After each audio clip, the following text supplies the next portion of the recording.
मंजिलें क्या है, रास्ता क्या है। मंजिलें क्या है, रास्ता क्या है, हौसला हो तो फासला क्या है। Hello all my dear students, lecture 4 में वापस आ चुका हूँ लेकर के लाइट चैप्टर से। और आज हम लोग पढ़ेंगे कि कनकेव मिरर और कन्वेक्स मिरर के बारे में जो हमने जाना था उससे रिलेटेड कुछ और इम्पोर्टेंट क्वेश्चंस और साइन कन्वेंशन, कार्टेशियन प्लेन पढ़ेंगे हम लोग कि एक्चुअली में इसका कैसे जो है हम v को u को और f को प्लस माइनस करते हैं। तो लेक्चर 4 में आपको वेलकम है और टॉपिक शुरू करते हैं। सबसे पहला टॉपिक है बच्चों आज के लेक्चर का कि difference between A concave and convex mirror. तो देखो सबसे पहली बात बच्चों, कनकेव का मतलब शक्ल याद रहे तुम्हें कि इसका जो सरफेस है ना, रिफ्लेक्टिंग सरफेस, वो कहाँ है पता है ना आपको। कनकेव का रिफ्लेक्टिंग सरफेस अंदर की तरफ है और कन्वेक्स का कैसा है, वो बाहर की तरफ है। तो पहला पॉइंट आप देखिए, it is made by silvering the outer surface, मतलब जो बाहरी सरफेस होता है ना उसको सिल्वर किया जाता है और इसमें इनर सरफेस को सिल्वर करते हैं। ठीक है, पहला पॉइंट क्लियर हो गया। सेकंड पॉइंट में कह रहा है ना, it converges the light rays. Converges का मतलब होता है कि किसी एक पॉइंट पे आके लाइट का पड़ना, उसको बोलते हैं कन्वर्जेस। और अगर इसकी बात करें डाइवर्जेस, तो मतलब एक पॉइंट से निकलना, इसको बोलते हैं डाइवर्जेस। तीसरा पॉइंट है बच्चों, the image form by it is real as well as virtual. यानी कि अगर कनकेव की बात करता हूं तो कनकेव में रियल इमेज भी बनता है और वर्चुअल इमेज भी बनता है। बट अगर मैं कन्वेक्स की बात करता हूं तो इसमें हमेशा ही वर्चुअल इमेज बनेगा, चाहे ऑब्जेक्ट की पोजीशन जो भी हो, हमेशा जब भी बनेगा तो वर्चुअल इमेज बनेगा। चलो भाई आगे बढ़ते हैं जरा। ये रहा distinction between a plane mirror, concave mirror and convex mirror. देखो, if the image is upright of the same size and does not change in the size by moving the mirror towards away, then the which type of mirror in this। तो अगर ऐसी situation है कि चाहे हम आगे पीछे कर ले ऑब्जेक्ट को या मिरर को, तो उसके पोजीशन में चेंजिंग नहीं आएगा, उसके मतलब साइज में चेंजिंग नहीं आया, तो समझ लीजिए कि वो प्लेन मिरर है। ठीक है, चलिए आगे बढ़ते हैं बच्चों। ये कनकेव मिरर दिखाया हुआ है यहाँ पे, the mirror is concave mirror. Concave में ये सीन होता है कि रियल भी बनता है और वर्चुअल भी बनता है, उसके साथ साथ इसमें इन्वर्टेड भी बनता है और इरेक्ट भी बनता है। सबसे बड़ी खासियत ये होती है कनकेव मिरर की। चलिए, ये आपके सामने कन्वेक्स मिरर दिख रहा है, देखिएगा इसका वाइड व्यू ऑफ रेंज होता है कन्वेक्स मिरर का, मतलब बहुत बड़ी चीज़ को छोटी चीज़ में भी दिखा देता है। देखिए इतने बड़े, मतलब जो ये इलेक्ट्रिसिटी पोल है इसको भी यहाँ पे शो कर दे रहा है, तो ये कन्वेक्स मिरर हुआ आपका। चलिए, अब जो आज का मेन टॉपिक है बच्चों वो है आपका कार्टेशियन साइन कन्वेंशन, जो कि आपने रेन डैकेरेट साहब ने दिया था, डिस्करेट साहब ने दिया था। और आपको पता है, आपने 9th क्लास में बच्चों पढ़ा हुआ है कि सर कार्टेशियन प्लेन के अंदर बेसिकली हम लोग क्या करते हैं, ये एक्स एक्सिस होता है, ये एक्स डैश, ये वाई होता है, ये वाई डैश होता है, ये वाली हमारी प्लस प्लस होती है, ये माइनस प्लस, ये माइनस माइनस, और ये क्या होता है, प्लस माइनस होता है। This is first quadrant, this is second quadrant, this is third quadrant and this is fourth quadrant. तो ऐसे ही बच्चों हम लोग जानेंगे इसके अंदर कि कैसे हम लोग किस चीज़ को क्या करेंगे। देखो कुछ पॉइंट्स हैं जिसको जहन में आपको रखना है, मोटी मोटी बातें एकदम, जिसको कि आपको पूरी तरीके से जहन में बैठा लेना है। Object should be always to the left of the mirror. एक तो बात पहली चीज क्लियर है कि जब भी ऑब्जेक्ट रहेगा वो मिरर के लेफ्ट साइड में होगा। दूसरा पॉइंट है, all distances parallel to principal axis are measured from the optical centre. यानी ऑप्टिकल सेंटर कौन सा है, ये वाला है। जितनी भी डिस्टेंस है जब बच्चों यहाँ से मेजर की जाती है प्रिंसिपल एक्सिस के measured from the optical centre. तीसरा पॉइंट है, the distances to the right of the origin are plus, मतलब जो कि आपको उसमें मैंने साइन कन्वेंशन बताया कि राइट इस साइड वाला प्लस, इस साइड वाला माइनस, ठीक है ना, इसलिए मैंने पहले आपको क्लियर कर दिया। The distances measured perpendicular to and the above of the principal axis are plus. यानी परपेंडिकुलर के ऊपर वाला क्या होता है, प्लस, और नीचे वाला क्या होता है, माइनस होता है, जैसा कि आपको मैंने पहले बताया। Distances measured perpendicular to the, अच्छा ये हो गया। चलो नेक्स्ट पार्ट की तरफ बढ़ते हैं हम लोग। देखिए कार्टेशियन साइन कन्वेंशन के कुछ और पॉइंट्स हैं, है ना। इसमें कुछ पॉइंट्स हमने आपको क्लियर कर दिया, कुछ पॉइंट्स आपको और क्लियर करने हैं। The distance measured perpendicular and below the principal axis are negative. अच्छा, अब मैंने कुछ चीज़ें पहले समझाई रखी आपको कि focal length of concave mirror का माइनस होता है, और अगर कन्वेक्स की बात करता हूँ तो प्लस होता है। वही चीज़ देखो, कनकेव का क्या होता है, कनकेव का होता है माइनस, और कन्वेक्स का क्या होता है, प्लस होता है ना। ठीक है, याद रखिएगा। चलिए अब बहुत ही इन शॉर्ट में आपको समझाऊंगा। ये मैग्निफिकेशन का फॉर्मूला हो गया, सॉरी मैग्निफिकेशन का ये फॉर्मूला होता है हाइट ऑफ इमेज बटा हाइट ऑफ ऑब्जेक्ट, ठीक है। और mirror formula 1/v plus 1/u is equal to 1/f। आप याद रखिएगा इसको, 1/v plus 1/u is equal to 1/f, जहाँ पे भी आपको क्या है, इमेज डिस्टेंस है, u क्या है, ऑब्जेक्ट डिस्टेंस, और f क्या है, फोकल लेंथ है। ये तीन बातें, तीन पॉइंट्स ध्यान में रखिएगा। और मतलब यहाँ पे h2/h1 का मतलब height of image but height of object, ठीक है। मैग्निफिकेशन के दो फॉर्मूले याद रखिएगा, m is equal to minus v बटा यू, और m is equal to h2/h1, या यूँ कह सकते हैं आप hi बटा ho, हाइट ऑफ इमेज बटा हाइट ऑफ ऑब्जेक्ट, ठीक है। अब इसके अंदर की कुछ इंपॉर्टेंट बातें और हैं जो आपको समझाना चाहता हूं मैं।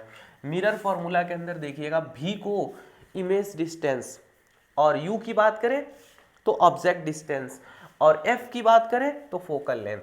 मैग्निफिकेशन साइज ऑफ इमेज बटा साइज ऑफ ऑब्जेक्ट, h2/h1 आपको क्लियर कर दिया मैंने। मैग्निफिकेशन का डिफिनेशन क्या होता है कि मैग्निफिकेशन क्या होता है, the ratio of height of image to the height of object, बस ये याद रखिएगा इसमें। चलिए, मिरर फॉर्मूला हो गया, मैग्निफिकेशन के फॉर्मूले हो गए।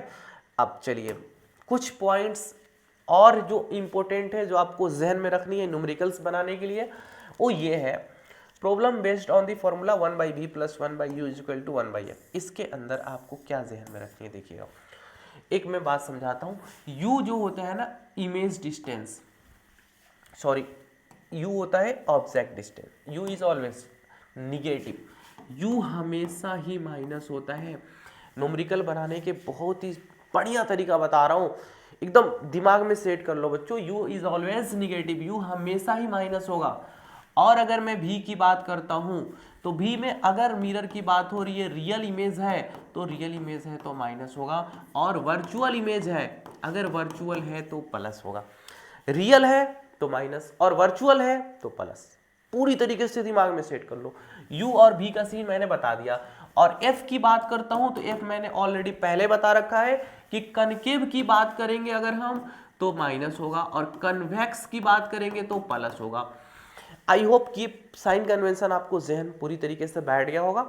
अब मैग्निफिकेशन की बात करता हूँ। कई दफ़ा बच्चों को कन्फ्यूजन होता है कि सर अगर m की वैल्यू 1 होती है तो इसका क्या मतलब होता है। कभी भी याद रखिएगा, अगर m की वैल्यू 1 हुई तो इसका मतलब ये हुआ कि height of image is equal to height of object. सीधी सी बात है कि जितना बड़ा ऑब्जेक्ट है उतना बड़ा इमेज है, ठीक है। इसका मतलब यही हुआ, ठीक है। चलो भाई, ये बात तो समझ में आ गई आपको अच्छे से।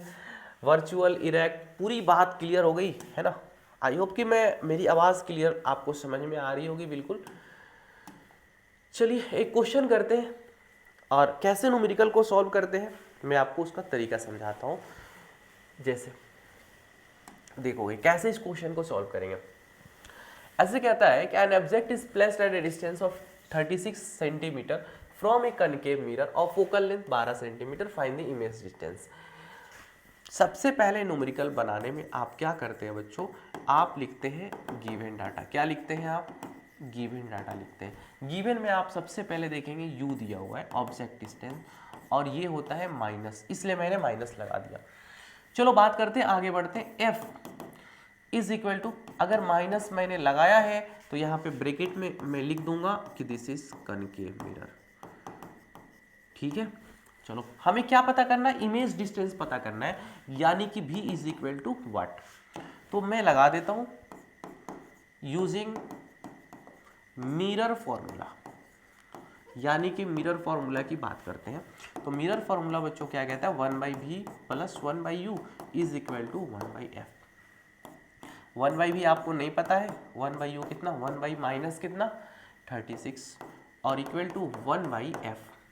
चलो सॉरी 1/f कितना है, 1/ माइनस 12। तो 1/v इक्वल टू, अब देखो अभी थोड़ा एक स्टेप और ले लेते हैं। ये माइनस होगा, प्लस और माइनस 1/36 एंड इक्वल टू -1/12। अब देखो 1/b इक्वल टू 1/36 इधर आके प्लस हो जाएगा और ये -1/12, तो 1/b इक्वल टू 36 एलसीएम लेंगे तो 1 - 3 हो जाएगा। आप देखोगे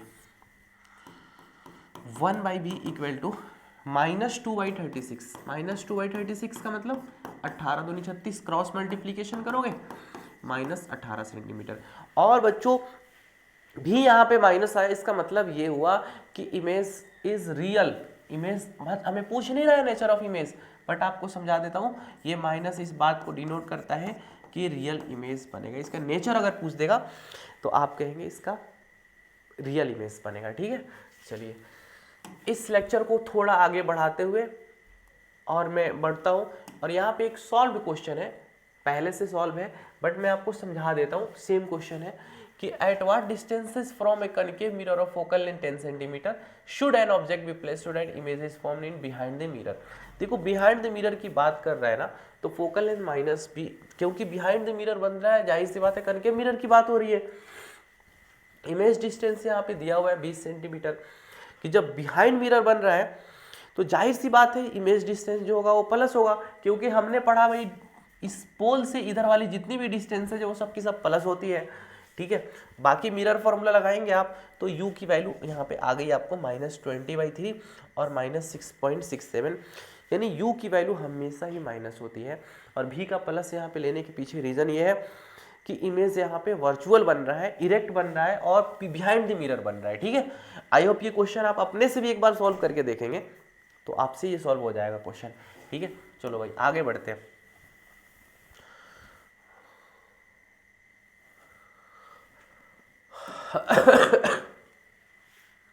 An image is formed 5 cm behind a convex mirror of focal length 10 cm. At what distance is the object placed from the mirror? यहाँ पे इस क्वेश्चन में देखिएगा क्या कह रहा है, इमेज डिस्टेंस आपको 5 दिया हुआ है, यानी भी दिया हुआ है यहाँ पे, और कन्वेक्स मिरर है तो इसलिए यहाँ पे कन्वेक्स में तो हमेशा ही वर्चुअल इमेज बनेगा, इसलिए भी को प्लस लिया है यहाँ पे। फोकल लेंथ यहाँ पे प्लस लिया है क्योंकि कन्वेक्स का फोकल लेंथ प्लस होता है। ऑब्जेक्ट डिस्टेंस हमें यानी यू पता करना है और u हमेशा माइनस होता है, तो आप मिरर फार्मूला लगाएंगे 1/v plus 1/u is equal to 1/f, और जब इसको फार्मूला पुट करेंगे तो u इक्वल टू आ जाएगा -10 सेंटीमीटर। आप इसको अपने से भी सॉल्व करने की पूरी कोशिश करिएगा। ठीक है, मैंने आपका टाइम सेव किया है ना, यहाँ पे मैं कोशिश कर रहा हूँ पूरा 1/1 समझा सकूँ आपको। चलिए अगले स्लाइड की तरफ बढ़ते हैं। An arrow is placed at a distance of 25 cm from a diverging mirror of focal length 20 cm. Find the image distance। एक और क्वेश्चन है बच्चों, ये भी काफी इंपॉर्टेंट क्वेश्चन है, देखिएगा इसका सॉल्यूशन करते हैं। बीच बीच में कुछ पहले से सॉल्व है और कुछ मैं सॉल्यूशन कर दे रहा हूँ। An arrow is placed at a distance of 25 cm from a diverging mirror। Diverging mirror की बात कर रहे हैं, मतलब आप समझ लेंगे कि कन्वेक्स की बात हो रही है। ठीक है, देखो तो गिवन डाटा में आप क्या लिखोगे, यहाँ पे गिवन में लिखोगे u is equal to -25 centimetre, है ना। u इज ऑलवेज नेगेटिव, चाहे कनकेव हो चाहे कन्वेक्स हो। फोकल लेंथ की बात हो रही है यहाँ पे तो +20 सेंटीमीटर होगा। क्यों भाई +20 सेंटीमीटर होगा? वो इसलिए क्योंकि मिरर जो है ना वो कन्वेक्स है। कैसा है? कन्वेक्स मिरर है। तो हमें इमेज डिस्टेंस यानी भी, कभी भी इमेज डिस्टेंस की बात करेगा मतलब भी निकालना है, तो आप यहाँ पे मिरर फॉर्मूला लगा दोगे, मिरर फॉर्मूला। ठीक है, मिरर फॉर्मूला होता है 1/v plus 1/u is equal to 1/f। देखो 1/v अपने को नहीं पता है, 1/u कितना है -25 है, और 1/f कितना है 1/20 है। इसको फर्दर सॉल्व करते हैं जरा, तो 1/v माइनस 1/25 और इक्वल टू 1/20, तो 1/v इक्वल टू हो जाएगा 1/25 और ये हो जाएगा 1/, माइनस इधर आके प्लस हो गया, तो 1/v इज इक्वल टू 20 और 25 कैल्सियम कितना हो जाएगा, ये हो जाएगा 100, और 25 चौके 100 और 20 पच्चे 100, यानी कि 1/v इज इक्वल टू 9/100। यानी अगर मैं क्रॉस मल्टीप्लीकेशन करूंगा तो v बराबर हो जाएगा 100/9, यानी कि 11 पॉइंट समथिंग आ जाएगा, आप कर लीजिएगा। 11×99 11 पॉइंट समथिंग, 9×9 फिर 11 आ जाएगा सेंटीमीटर। और ये प्लस आ रहा है, भी प्लस आ रहा है बच्चों, इसका मतलब ये हुआ कि ये आपका वर्चुअल इमेज है और इरेक्ट इमेज है, ठीक है। और कन्वेक्स बात हो रही है तो भाई कन्वेक्स में तो सवाल ही पैदा नहीं होता है कि भाई रियल इमेज बने यानी भी माइनस आए, ठीक है। चलो आगे बढ़ते हैं। ये लेक्चर आपका यहीं तक था बच्चों, ये लेक्चर आपका यहीं पे था। थैंक यू सो मच इस वीडियो को देखने के लिए। और अगर आप यहाँ तक आ चुके हैं इस वीडियो में तो इस वीडियो को शेयर कर दीजिए, बाकी बच्चों को भी फ़ायदा हो जाए। और कमेंट कर दीजिए सर लेक्चर 5 भी लेकर के आइए, क्योंकि अभी इसमें बहुत सारे टॉपिक आपको पढ़ाना बाकी है। Thank you so much for watching and मिलते हैं नेक्स्ट पार्ट में।